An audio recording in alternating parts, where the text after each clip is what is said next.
కదా. అప్పుడు పనులు చేస్తున్నా కూడా ఒక ఎఫ్ఐఆర్ తర్వాత ఇంకొక ఎఫ్ఐఆర్, ఇంకొక హీరోయిన్ అలా కంటిన్యూస్ ఎఫ్ఐఆర్స్ ఉన్నా కూడా మీరు ఎందుకు రాస్తారని భరిస్తూ వచ్చారు? నేను మిస్టేక్ చేశానండి. నేను నా ఓన్ చాయిస్ తీసుకొని మిస్టేక్ చేశాను. మా పేరెంట్స్కి ఇష్టం లేదు. సరే ఈరోజు అతను హీరో అయ్యి డబ్బులు ఉండొచ్చు, మిస్టేక్ చేశాను, ఇంకా వెళ్ళకూడదు అన్న దానిలోనే ఉన్నాను. మే 11th నుంచి 10th నుంచి 12th వరకు వాళ్ళిద్దరు ఒకటే హోటల్లో ఉన్నారు. దానికి మాల్వి మనతో ఒక కమెంట్ చేసింది, నేను అప్పుడు చెన్నైలో ఉన్నాను అని, మీరు షూటింగ్ చేస్తున్నాను అని.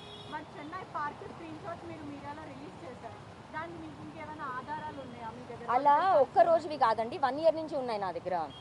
కానీ అవన్నీ ఫేక్ అని అంటుంది. ఒక్కసారి మీరు ఒక కాల్ చేసి అడగొచ్చు కదా ప్లీజ్. అంటే ఎవరికి? హోటల్కి చేయండి ప్లీజ్, ఇక్కడి నుంచి ఒక కాల్ చేయండి. చాలా మంది హీరోయిన్లతో అతనికి అఫైర్ ఉంది అంటున్నారు.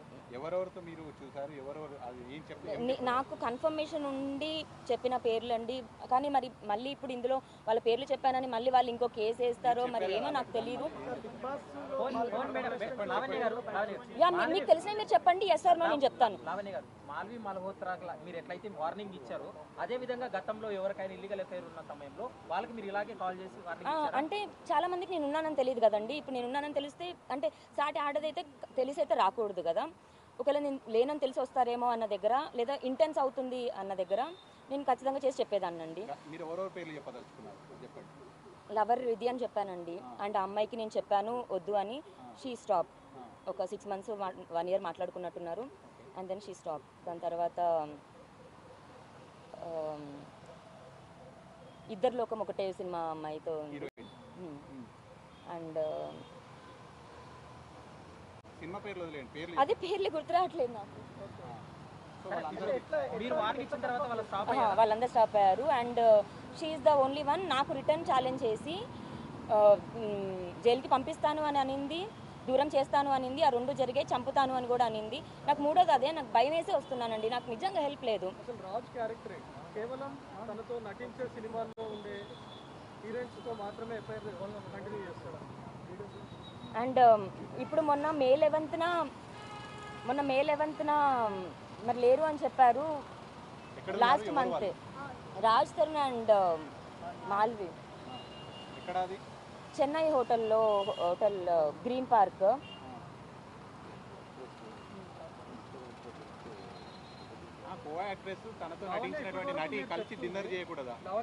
ఏవండి కరెక్టే. ఇప్పుడు వాళ్ళ సినిమా అయిపోయిందండి, 1 year అవుతుంది సినిమా అయిపోయి. ఇప్పుడు ప్రమోషన్స్ అన్నది ఇప్పుడు స్టార్ట్ అయింది. 1 year నుంచి కో యాక్టర్స్ డిన్నర్ చేయకూడదా అంటే మరి అదే మాల్విని చెప్పమనండి. మేము డిన్నర్కి నా కోసం రాస్తారు. ఒక్కొక్క టికెట్ 15,000 పెట్టుకొని, అంటే పొద్దున 15,000 పెట్టుకొని టికెట్ వెళ్తాడు. ఆ రోజు హోటల్ 15,000, మళ్ళీ రాత్రికి వచ్చేస్తాడు. అంటే ఒక రోజు రాస్తారు 70,000 మాల్వి మల్హోత్రాకి ఓన్లీ ఫ్లైట్ టికెట్ ఖర్చు పెడుతున్నాడు. 15 కుక్కలతో నేను 20,000 అడుగుతుంటే డబ్బులు ఇవ్వనందుకు నేను కేసు పెట్టాను అంటున్నాడు. నేను ఇంకేం బతకాలి, ఎలా బ్రతకాలి? రాజ్ తరుణ్ నటించిన సినిమాలు హీరోయిన్స్ తో మాత్రమే ఎఫ్ఐఆర్ గురించి చెప్పారు. అంటే రాజ్ క్యారెక్టర్ ఏంటి? ఏవండి మరి సినిమాల్లో నటిస్తున్న ఆ హీరోయిన్స్ తో ఎఫ్ఐఆర్స్ పెట్టుకుంటాడా, లేకపోతే తనతో నటించని వాళ్ళతో కూడా ఎఫ్ఐఆర్స్ ఉన్నాయా? మరి బయట వరల్డ్లో ఏం జరుగుతుందో నాకు తెలియదండి. నేను చూసినంత వరకు, తన మొబైల్స్ చూసినంత వరకు, తన బిహేవియర్ చూసినంత వరకు తెలిసిన దాంట్లోనే నేను చెప్పగలను. కానీ ఇదే విషయం పైన రాజ్ తరుణ్ కూడా స్పందించాడు. మేము కో యాక్ట్రెస్ ఒక హీరోయిన్ గా ఉన్నప్పుడు చాలా ప్లేసెస్ లో ఉంటది, చాలా క్లోజ్. ఇప్పుడు మరి 10 సినిమాలు చేసినప్పుడు 10 మంది అమ్మాయిల పేర్లు చెప్పట్లేదు కదండి. నేను నలుగురు పేర్లు చెప్తున్నాను. కన్ఫర్మ్ అంటే దే హ్యావ్ దట్ రిలేషన్ అని చెప్తున్నాను. మాల్వి మల్హోత్రాకి ఏమన్నా ఈయన ఎకనామికల్ సపోర్ట్ ఏమన్నా ఉందా? ఏమన్నా డబ్బులు పంపించడం కానీ అంటే ఏమన్నా? ఏమండి 4 ఏళ్ల నుంచి మాకు ఇంటికి ₹1 ఇవ్వలేదు. ఇప్పుడు సొంతిల్లు అవ్వడంతో అట్లీస్ట్ మాకు రెంట్ పే చేయాల్సిన అవసరం లేదు. ఇప్పుడు ఈ సొంతిల్లు కూడా నేను అడిగి, అంటే కుక్కలు ఉండడంతో రెంటెడ్ హౌసెస్ అయితే ఖాళీ చేయాల్సి వస్తుందని, అంటే 7 houses మారామండి. ఓన్ హౌస్ ఉంటే బాగుంటుందని నా కళ అది.